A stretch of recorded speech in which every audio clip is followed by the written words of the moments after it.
welcome back. This is your man Warrior, and this is another patron roster review. This is Dante ERW. Dante ERW is with the what?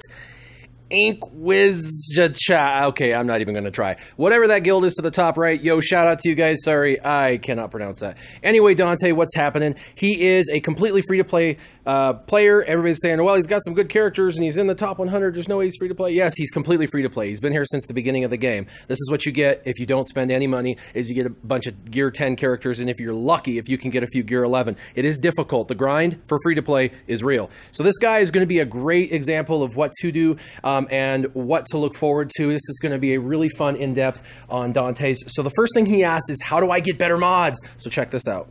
What you do is you go into the store and you save up your credits. You see how I've got 14.78 million credits? I saved those. I keep those around. But actually, by the way, the reason why I got 14.78 is because I won 10 million on the last credit heist. Lightning struck me twice. I can't even believe it. Literally, that's crazy, but it did happen. I've spent about 5 million, but I come in here and, you know, the refreshes, maybe do 1 or 2 refreshes a day. They're only 15 crystals. You have that pretty easily, everybody. But do maybe 1 or 2 refreshes. If not, then just look for them. But when something pops up like this top right health receiver, it's a health, which is fine. There's a lot of characters that can benefit from a health receiver, and it's a 5-dot, and it's for credits. That's the key, credits. So we're going to go ahead and look at it.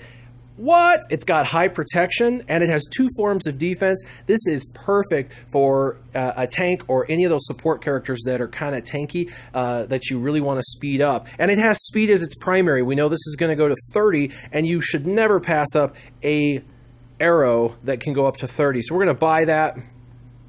So hopefully that helps you out with mods. Basically, you're farming for them, that's fine, do that, but be in that store every single time it resets, just like you're in every other store every time those stores reset, right? So make sure you're looking for those. That's how you're going to get good mods. That's the only real way you're going to get them. You're either doing that or you're spending a lot of money. For free-to-play, credits are the only way to go. So we're going to go ahead and move to the next. You said you wanted to know what your Zeta top 3 are going to be. We'll go into that actually last. And then you wanted to know if you should be farming for gear, either buying or getting it out of ship currency. And I'm going to tell you, let's go ahead and look at that.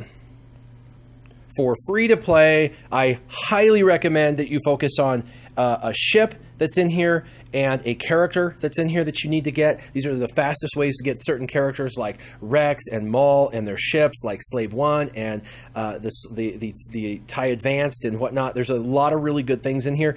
He wanted to know, hey, sometimes I need some, stuff that's in here. Maybe there's stun cups sitting in here. The only time I would get anything out of here for 600 or whatever, kind of like a stun cuff or a Carbonti or something, is if you're like at 4 out of 50, you're 46 out of 50. If you're like 46 out of 50 and you need just the last couple to get there and you're frustrated and you got the currency, do it. It'll finish you off and then you'll feel good about it. But otherwise, I would keep this currency primarily solely for getting characters and ships, and I would use half of it on ships, half of it on characters. You've got to continue developing your ships. You got to continue developing characters. If you don't care about ships, then just do character development, but I wouldn't buy stuff out of there. Where I would get is I would either get the stuff out of here, kind of like I did here, where I saved up for these things. These are really, really hard to get, and they're Gear 11 gear, and you can see everybody needs it. This stuff's terrible. And so I saved up crystals, I bought it, that's the way. And of course, you always want to make sure you're looking down here for anything that you might need as far as the gear. For a newbie, just a quick newbie suggestion, always buy the gear down here, all of it when you're brand new, all of it. Even the stuff that says you don't need it. At my stage, you don't, but early on, you should have all the gear every day, every reset, so that way you have the gear for future characters. But look in here for it. You save your crystals. Once you have enough crystals, you could buy a specific piece of gear that is really hard to farm. Otherwise, you're going to do the traditional where you buy into these energy refreshes and just farm the good old-fashioned way. So that's how you're going to farm your gear. I really wouldn't spend a whole lot of your ship currency doing so. You also asked about the Baze node, and so we're going to talk about how to defeat the Baze node. And you asked, is Chirrut viable? Chirrut absolutely is viable, even by himself, which is a huge misnomer. A lot of people think he's not.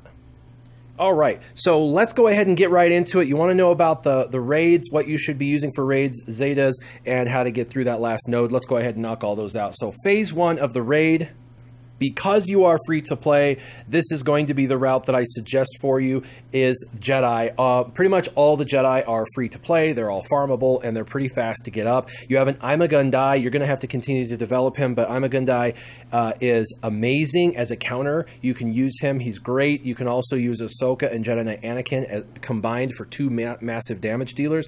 And then Qui-Gon Jinn, of course, for the Dispel and his damage and his offense up and all that. The last slot for you could either be Luminara or Grandmaster Yoda. My suggestion to you is run the Phase 1 with Yoda and then run the Phase 1 with Luminara and see which way you score more. If you score more with Luminara, use her forever. If you're scoring more with Grandmaster Yoda, use him. But the key, remember, is going to be Jedi Knight Anakin's basic on General Grievous, so that way he doesn't get all those extra turn meter when you're hitting him and stuff. So that's how you're going to do Phase 1 as a free-to-play. Let's go ahead and go to Phase 2. And I'm sure you already know this because you've already developed them, but it's going to be your HK-47 lead, IG-88 and 86. And if you're wanting to do more damage, well, the truth is you just have to get them faster, and you've got to get them higher in gear. And I know that right now, HK-47 is one gear piece away from being gear 10, so keep going with him. But there's no special trick with this. The more durable your characters are, the more damage they do. So if it's important to you, this particular phase, you're going to have to focus on these characters more, right? And of course, you have 7-star Jawa Engineer and Chief Nebit, so you're good there, but you will probably have to continue to get Jawa Engineer up. He is kind of squishy, and you only got him gear 9, so this was sufficient to be able to unlock their mod challenge, but if you're going to use them in your droid team for Phase 2, you are going to have to continue to develop them.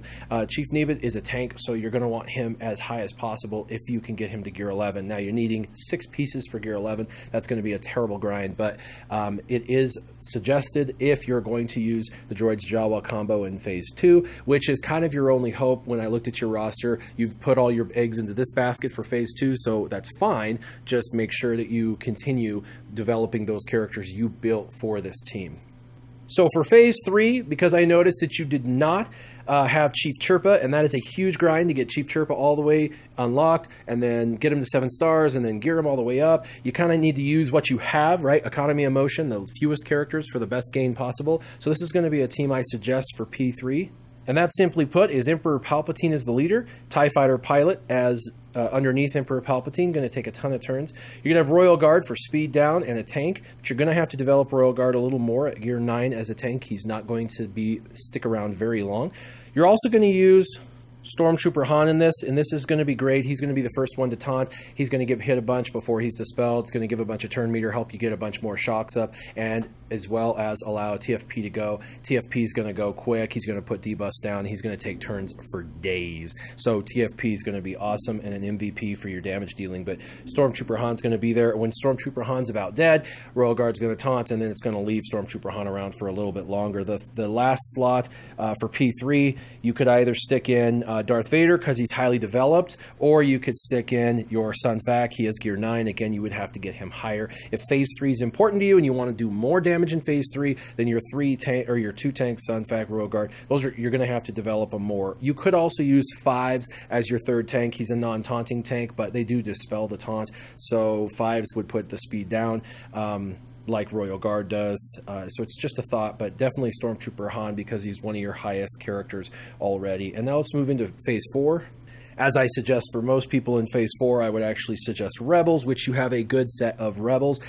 Basically, the Rebels, you're not going to be able to use Stormtrooper Han. You're using him in Phase 3. So in Phase 4, you're going to be using basically your top 5, except for Stormtrooper Han, and you're going to replace Admiral Akbar with Chirrut Imwe. Now, the reason for that is they're both cleansers, but Chirrut does way more damage than Admiral Akbar.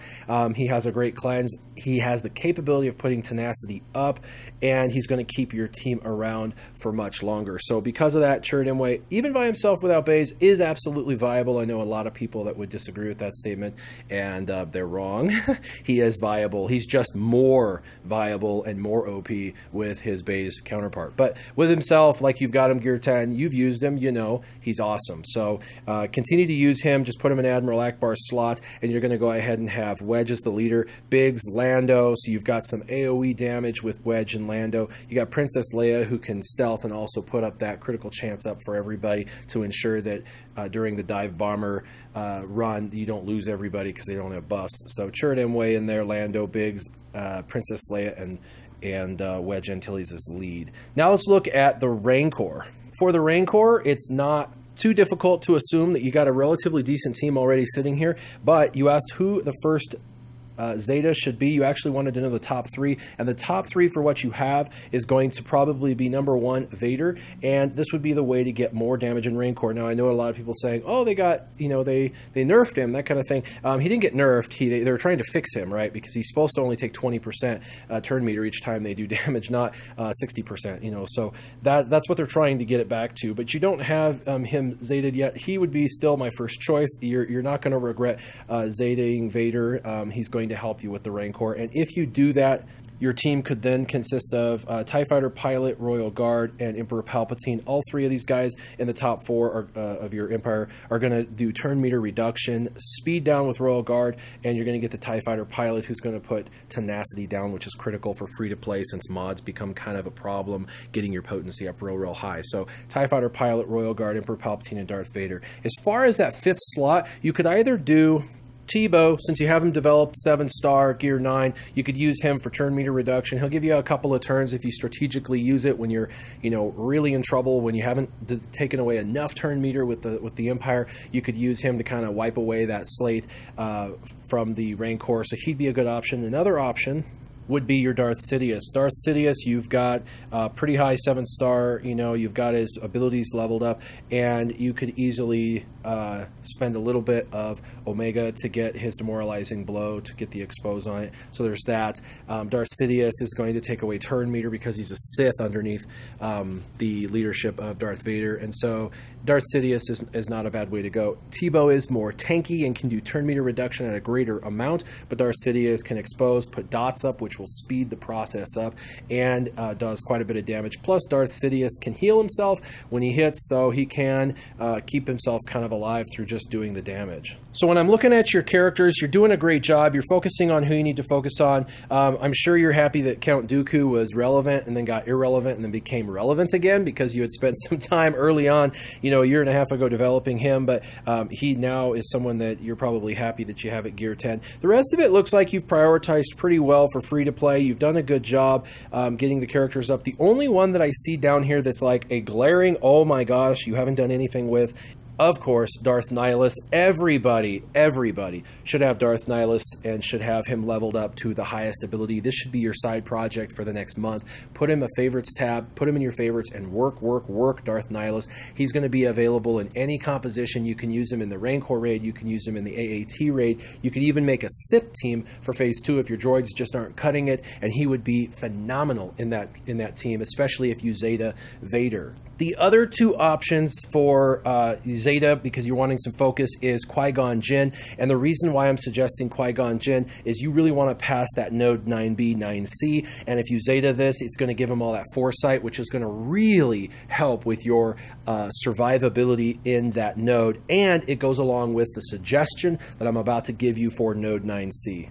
So whether people like it or not, the best free-to-play team for the light side nodes 9B, 9C, 9D is a Jedi-led light side team, a Jedi team. And the reason for that is, one, they're all farmable. By the time you are farming 9B and C, and this is a problem for you, you should have a really good Jedi team. You should have a 7-star Yoda. So this is one of those things where you should have this team already by the time you're facing it, and you do. Now, Gear 10 is about the minimum you can be, and you really, to do it at Gear 10, need a Qui-Gon Jinn lead, and then you want to borrow a General Kenobi. That is best case scenario. Borrow a General Kenobi, have a Qui-Gon Jinn lead, and then use your Jedi Knight Anakin, Ima Gungai, Ahsoka, and then either take in Yoda or Luminara. You can try them both, just like Phase 1, to see which one works better.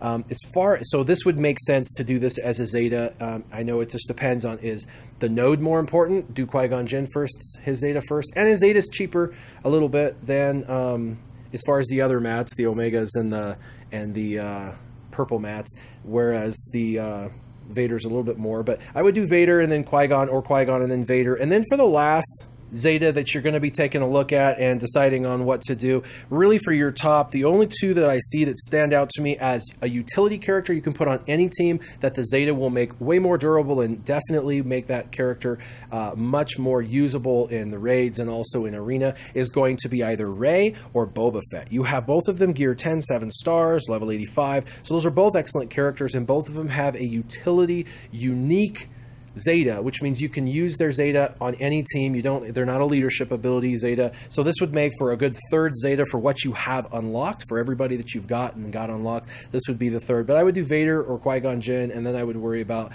doing the other one next, and then go to either Boba or Rey. If it was me, I would probably lean a little bit more on Boba Fett. I feel like he's just a little bit more usable right now in the current meta in arena, and so this would give you another option in arena. It just makes him more durable in arena, but with that protection regeneration.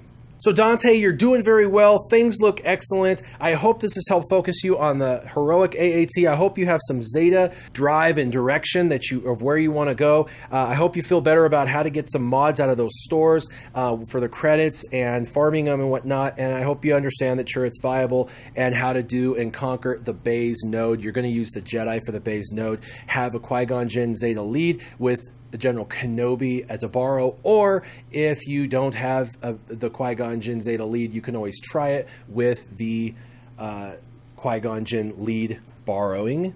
So there's always that option, but it would be best case scenario to continue to develop your Jedi, possibly to gear 11 if possible, because it is very doable at gear 11. I do have a video coming out soon about how to, as a free-to-play Jedi team, beat nodes 9B and 9C. So there's that. As always, make sure you keep your gaming on. Warrior out.